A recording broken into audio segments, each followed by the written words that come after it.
Hey guys, this is the Bostonian Critic. I am signing in for DisneyYear Part 2 of the live-action Disney films and the MCU. Well, MCU and live-action films. So, here's a bit of an interesting thing. I'm going to say right now that Avengers Age of Ultron is actually the first MCU movie I saw in theaters. I saw it 2 days after it was released. He's in theaters. Because I didn't get to see it on his opening day, but I went to go see it the day after my aunt's wedding, like on May 4th, I think. Well, no, May 3rd actually. So anyway, when I thought the trailer to this film, of course, I was very excited. I like how they actually got Ultron in this. I think it's really cool that he was in this movie and he was going to be the next bad guy. And we get to see a little bit more of Infinity Stones and stuff, but honestly, in my opinion, not only did I think that Age of Ultron was as good as the first Avengers movie, I honestly thought it was even better. I mean, don't get me wrong, the first film was awesome, no matter what. Like a great startup for any Avengers movies. So this is actually the very last film to be directed by all of the MC universe.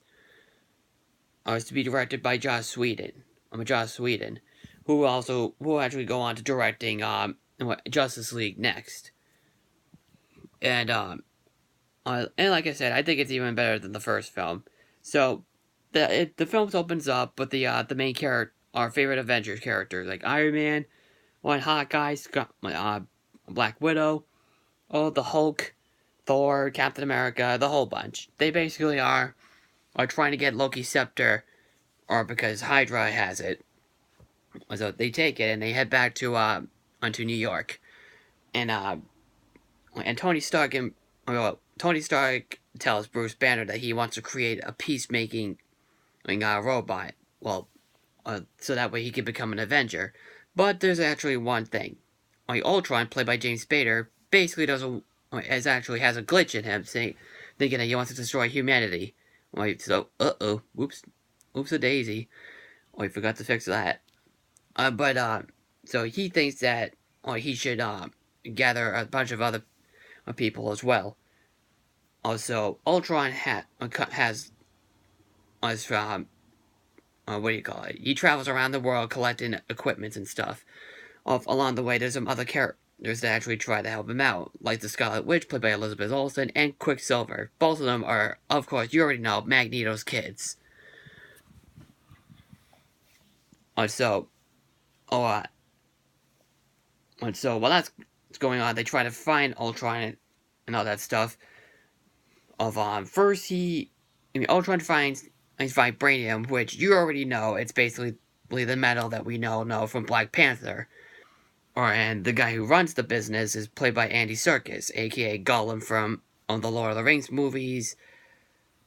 One of the captain is from one of the characters from the Adventures of Tintin, the captain of the unicorn and stuff. I forgot what his name was, but it's been a while since I've seen that movie. So he collects the vibranium and tells Scarlet Witch to mind control Bruce Banner. And of course we see the Hulkbuster suit that Tony Stark puts on. It's a really cool fight scene. And then obviously like the best part of the movie. The funniest part of the movie is when he grabs Hulk and he puts him down. And then he's like, go to sleep. My brother and I, when we saw that in theaters, we both cracked up laughing at that scene. I'm like, we were busting off with laughter. Easily the funniest part of the movie.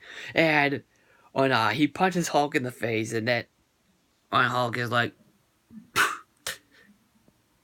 I'm sorry. And then boom! Right out of the building.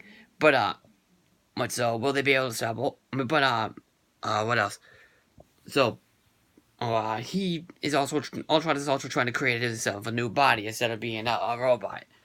But we do enter our other character of the film, Sorry, my back's itchy for some reason. But we get introduced to the Vision, played by Paul Bettany, who used to be Jarvis, but Ultron killed him on first. But Jarvis went to hiding for a minute, and for a little bit of the film. And then we already know what Vision's like. He has an Infinity Stone in his forehead. It's the Mind Gem. And because Thor, or later on in the film, has a vision of what's going to happen in the future, and obviously what's going to happen for Infinity War.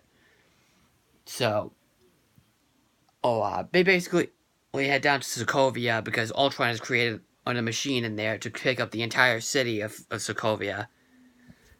And smash it down like an asteroid and destroy the entire planet. And that way you can create a bunch of other robots himself. So, it's a big showdown on it as well, and a lot of comedy, a lot of great one-liners are just as good. Effects as well, the villain is just as good. That's basically the stuff I gotta say. The other good things are really great. I love all of the interactions with the other characters. I love the story. Well, no, actually, not the story. It is a weak plot, now I mentioned it. Sorry. But it is a weak plot, but honestly, it's just the Avengers that makes the film. The characters are all very identifiable, very lovable, and they have great development as well. The villain is great. Paul Bettany is awesome as Vision. He's so cool. I like his voice is so awesome.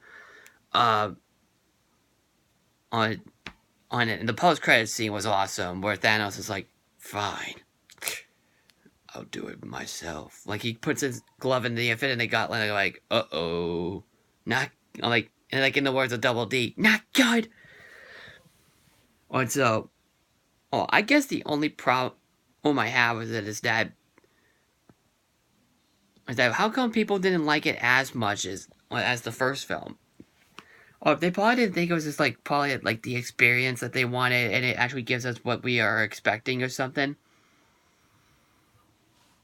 But I honestly don't care. I just think it's honestly just as good as the first film. That's the only problem I have with it.